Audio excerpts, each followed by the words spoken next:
Allez, bonjour à tous, j'espère que vous allez bien. Pour ma part, ça va super. Heureux de vous retrouver. Aujourd'hui, on va faire une nouvelle vidéo. Je profite d'avoir ce tuner Akai pour pouvoir vous faire une petite vidéo. Donc le modèle, c'est AT-K11L.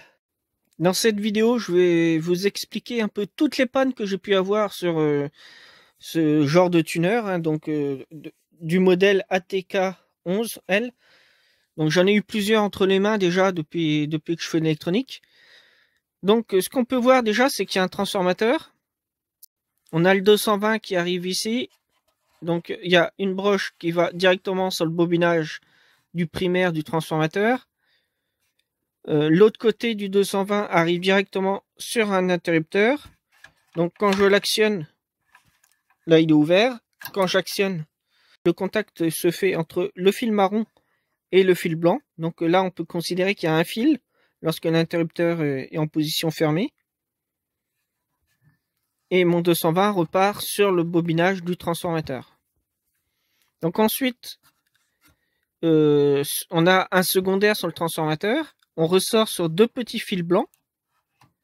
On arrive ici. Donc après le fil bleu, donc juste pour un côté, pas le deuxième, on arrive sur un fusible de 400 mA. Et ensuite, on va directement sur le pont de diode. Donc les deux fils arrivent directement sur le pont de diode. Donc le fusible ici, il sert à protéger l'alimentation en cas de court-circuit ou de problème sur l'alimentation ou sur un autre étage. Donc comme vous voyez, dans notre cas, le fusible, il bouge beaucoup. Alors, la chose que vous pouvez faire, c'est éventuellement resserrer les pinces du support fusible à la main. Là, dans mon cas, ça bouge toujours. Donc en fait, il faudra enlever les deux supports fusibles et le remplacer par un nouveau support. Donc ensuite, après le bobinage secondaire du transformateur et le pont de diode, on a toute une alimentation qui est ici. Donc c'est une alimentation archi classique. On connaît parfaitement parce qu'on l'a déjà vu dans plusieurs vidéos.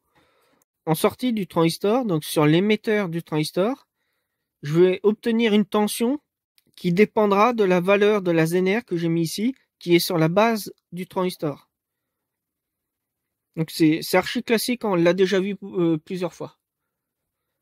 Ensuite, condensateur ici. Donc ce condensateur là, j'ai déjà eu la panne sur d'autres appareils. Donc même modèle, je précise, quand je parle de panne, je parle que pour ce modèle-ci. Que ce modèle là, ATK11L. Donc ce condensateur, je l'ai eu. J'ai eu les condensateurs ici, bien sûr. Si on remplace celui-ci, on va remplacer les deux qui sont là.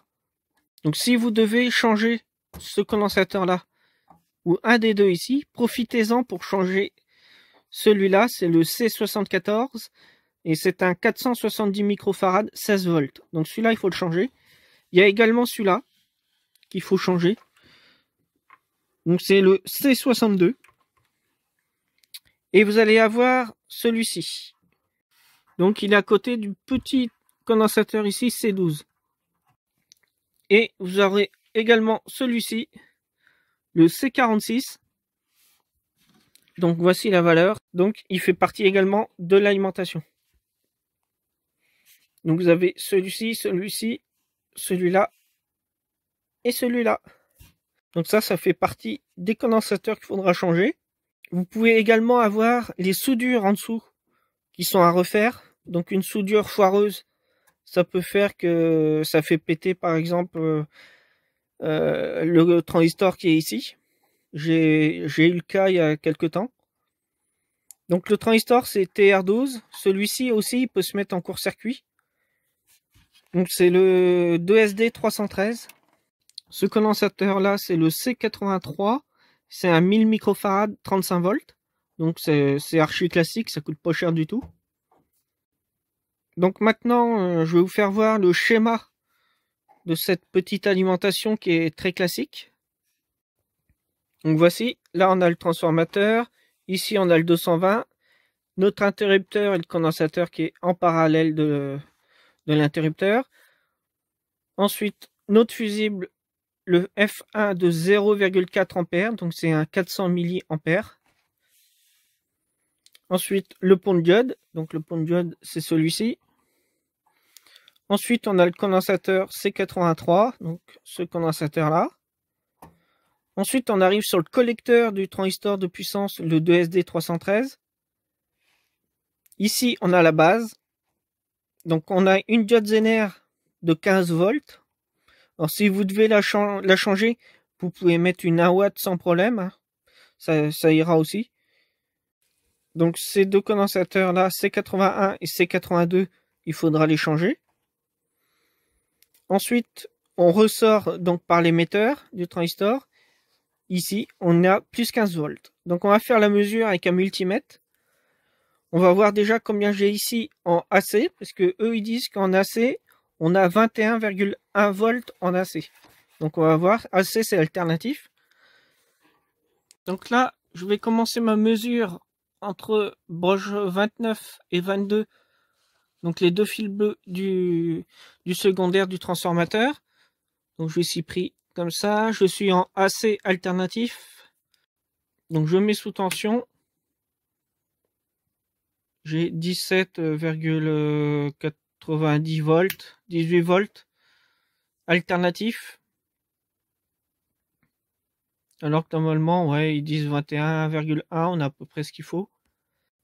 Donc maintenant, je vais me mettre en DC. Donc, hop, hop, je suis en DC, continue.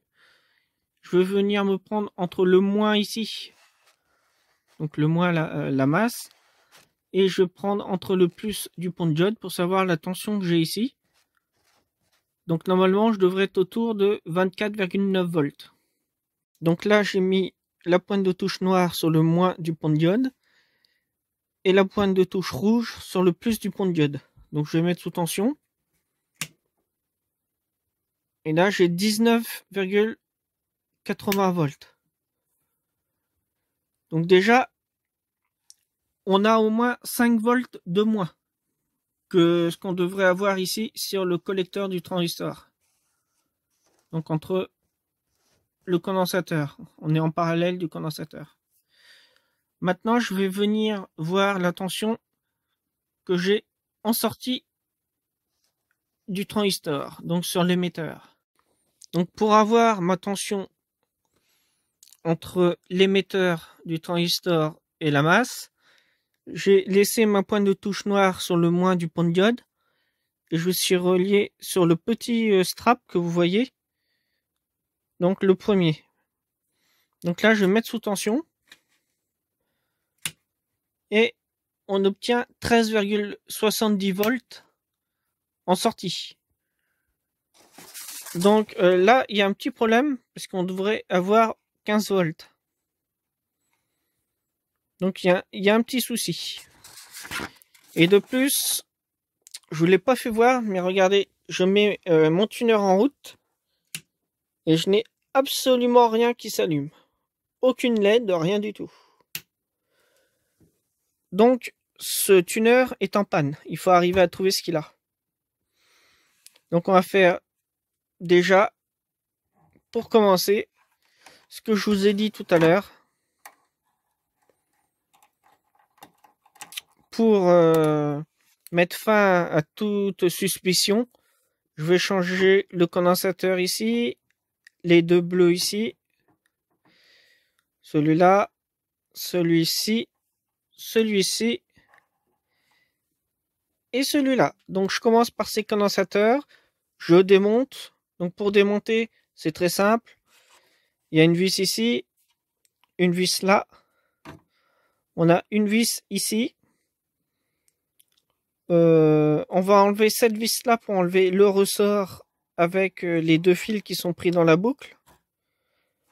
Ça va venir quand on va enlever la carte, ça va venir tout seul avec les barres là. Ensuite, vous avez une vis là à enlever. Il y en a une ici, une ici, une là.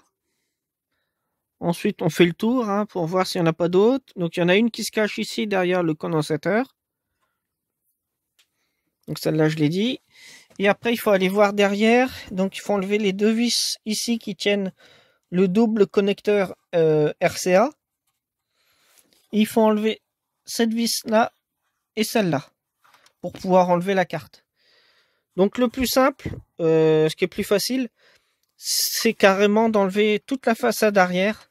Donc, d'enlever les vis, on retire la façade. Comme ça, après, on peut sortir la carte tranquillement. Beaucoup plus facilement. Donc j'ai enlevé la façade arrière, j'ai enlevé les vis. Ensuite, je vous donne une petite astuce, parce que le problème, c'est la ficelle. Après, il faut savoir le renrouler dessus, tout ça. J'ai mis de la colle au pistolet à colle, juste ici, pour la ficelle du haut. J'en ai mis en bas, ici également. Donc ça tient la ficelle du bas. Et comme ça, une fois qu'on aura fini, il suffira avec une pince. On renlève la colle, il suffit de tirer dessus et on renlève. Pareil pour le bas. Et comme ça, on n'a pas besoin de refaire tout le réglage de la ficelle et tout ça. Donc c'est une des techniques que je peux vous donner. Donc si vous voulez, vous pouvez aussi mettre un point de colle ici et un point de colle là. Comme ça, on pourra retourner la carte comme on veut sans que ça altère sur le reste du fil. Donc je vais le faire parce que j'avais pas pensé à le faire. Bon alors maintenant, j'ai été chercher tous les condensateurs qu'il fallait. Vous voyez, c'est des 16 volts et l'alimentation est en plus 15 volts. Donc on est à 1 volt d'écart avec la tension maximum que peut supporter les condensateurs. Donc pour qu'ils vieillissent un peu moins vite, je vais les remplacer par des modèles 25 volts. Tous les modèles tous les condensateurs qui sont comme ça en 16 volts.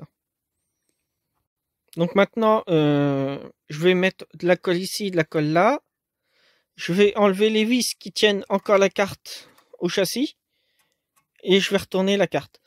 Alors, une fois que j'aurai retourné la carte, je vous le dis d'avance, vérifiez les soudures que vous avez ici au niveau de ce connecteur et de la prise RCA. Parce que vous voyez, ça bouge pas mal.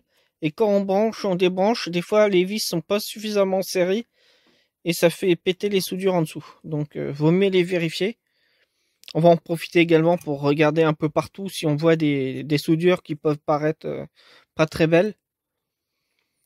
Et on les refera. Donc je vous dis à tout de suite, je retourne d'abord la carte, j'enlève les condos, je les change, je remonte et après on se revoit juste après.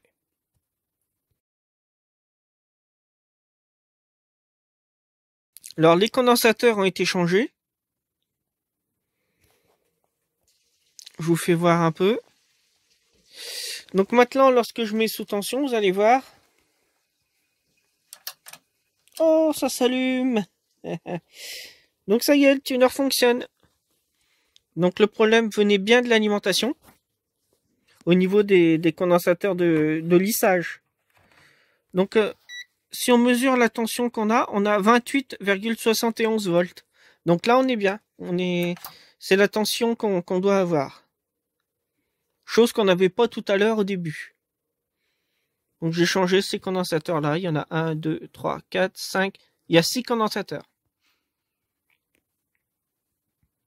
Et maintenant, ça marche au quart de tour. Vous voyez, j'ai renlevé après la colle que j'avais mis au pistolet à colle. Et ça fonctionne comme on veut, hein, vous voyez. Ça tourne très bien.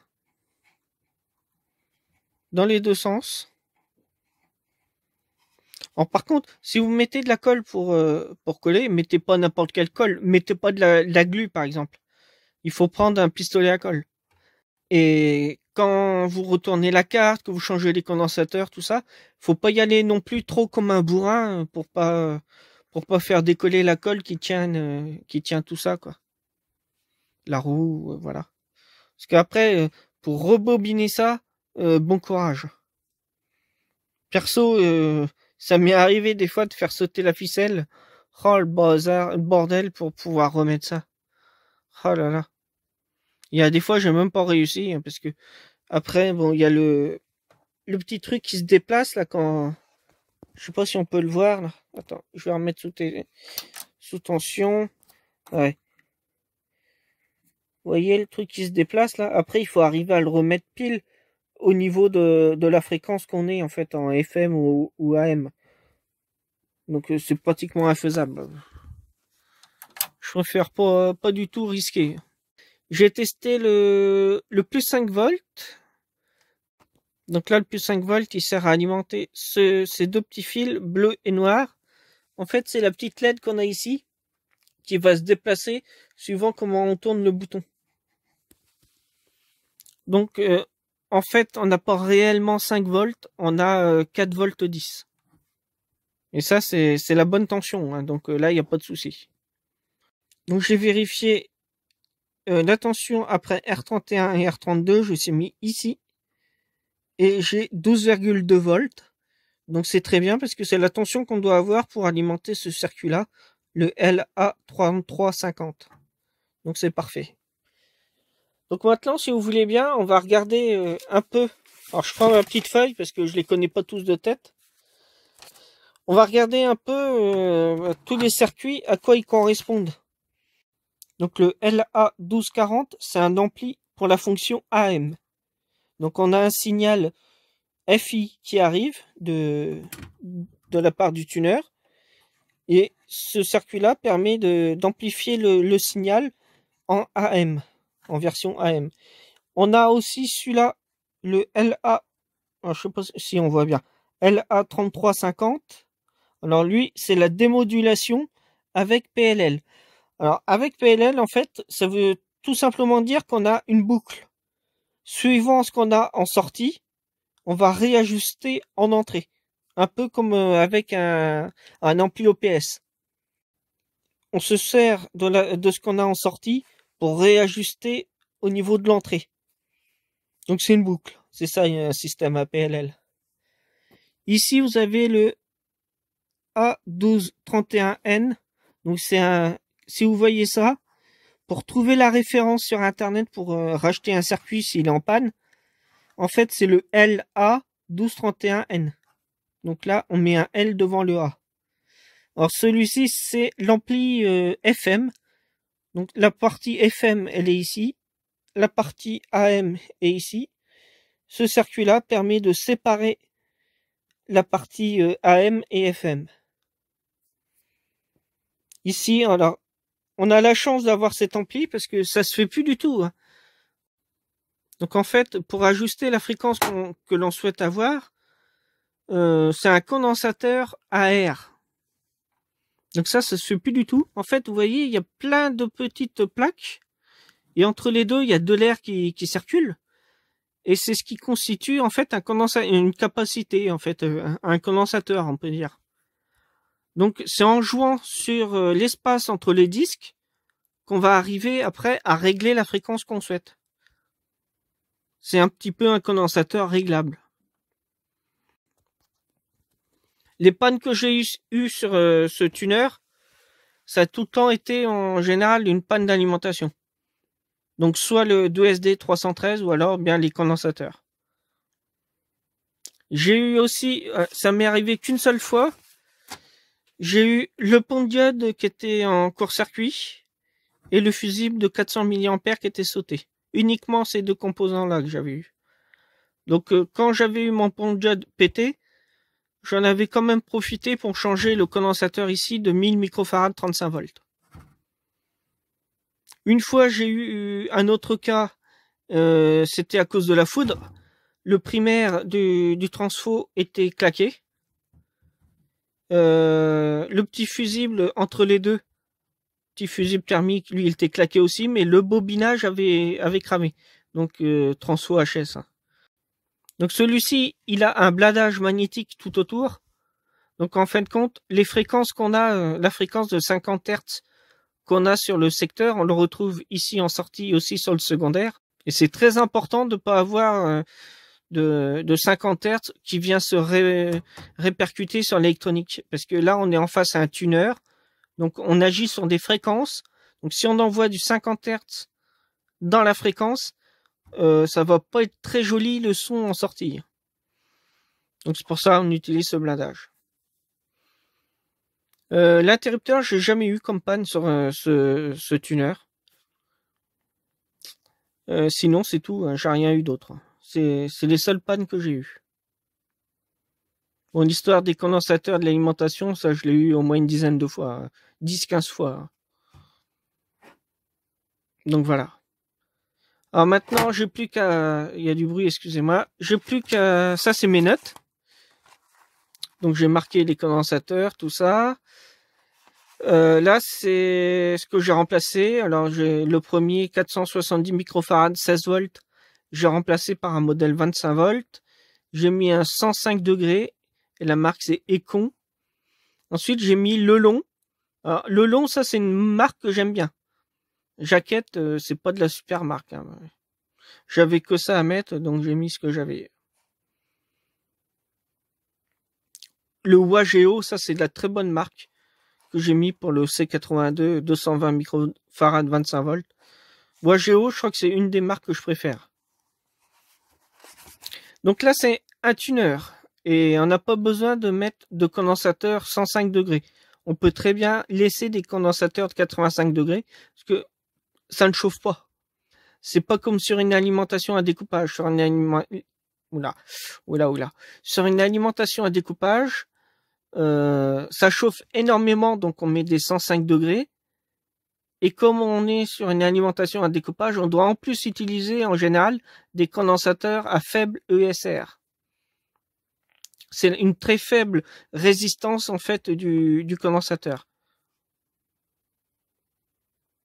C'est uniquement ça. Voilà. Alors maintenant, j'ai remonté la plaque arrière parce qu'elle n'est pas fixée encore. J'ai juste les vis à remettre. Enlever le petit sac là dans quoi j'avais mis les composants. On enlève bien sûr l'étain. On laisse rien traîner dedans parce que sinon, si on laisse traîner des appareils, des outils ou autre chose, on va avoir déjà là du mal à fermer et en plus on peut faire des courts-circuits à l'intérieur, donc on évite. Et je parle de ça parce que ça m'est arrivé plusieurs fois. Quand c'était encore des télés à tubes, j'avais laissé un tournevis dans la télé. Donc en fait, quand la personne a déplacé la télé, elle a entendu un bruit. En fait, c'était le tournevis qui était dedans. J'ai fait aussi flipper. Dans le flipper, j'avais laissé le marteau, j'avais laissé les pinces, j'avais laissé les tournevis, bien sûr. J'avais laissé un lot d'ampoules toutes neuves, entier. Donc il y en avait 25 dedans, je crois. Enfin voilà, il faut faire attention. Parce que... Je vous dis maintenant... Ah non, on a oublié. Alors déjà, pour tous les nouveaux qui nous découvrent sur YouTube, n'hésitez pas à vous abonner à la chaîne et mettre la petite cloche à côté. Comme ça, vous allez, en appuyant dessus, vous allez recevoir toutes les notifications de la chaîne quand une vidéo sortira, quand j'aurai publié par exemple une photo avec tout un texte, tout ça pour discuter avec vous, vous en serez averti. N'hésitez pas non plus, on a un forum d'électronique, c'est Triac Affaires. Donc dans la description sous la vidéo, je mettrai le lien. Vous pouvez trouver, par exemple, vous écrivez Triac Affaires attaché hein, sur Google, vous allez avoir directement accès au forum. C'est un forum d'aide au dépannage électronique. Alors si vous avez un ampli, un piano, un four, un ordinateur, n'importe quoi qui ne fonctionne plus, surtout n'hésitez pas. Voilà.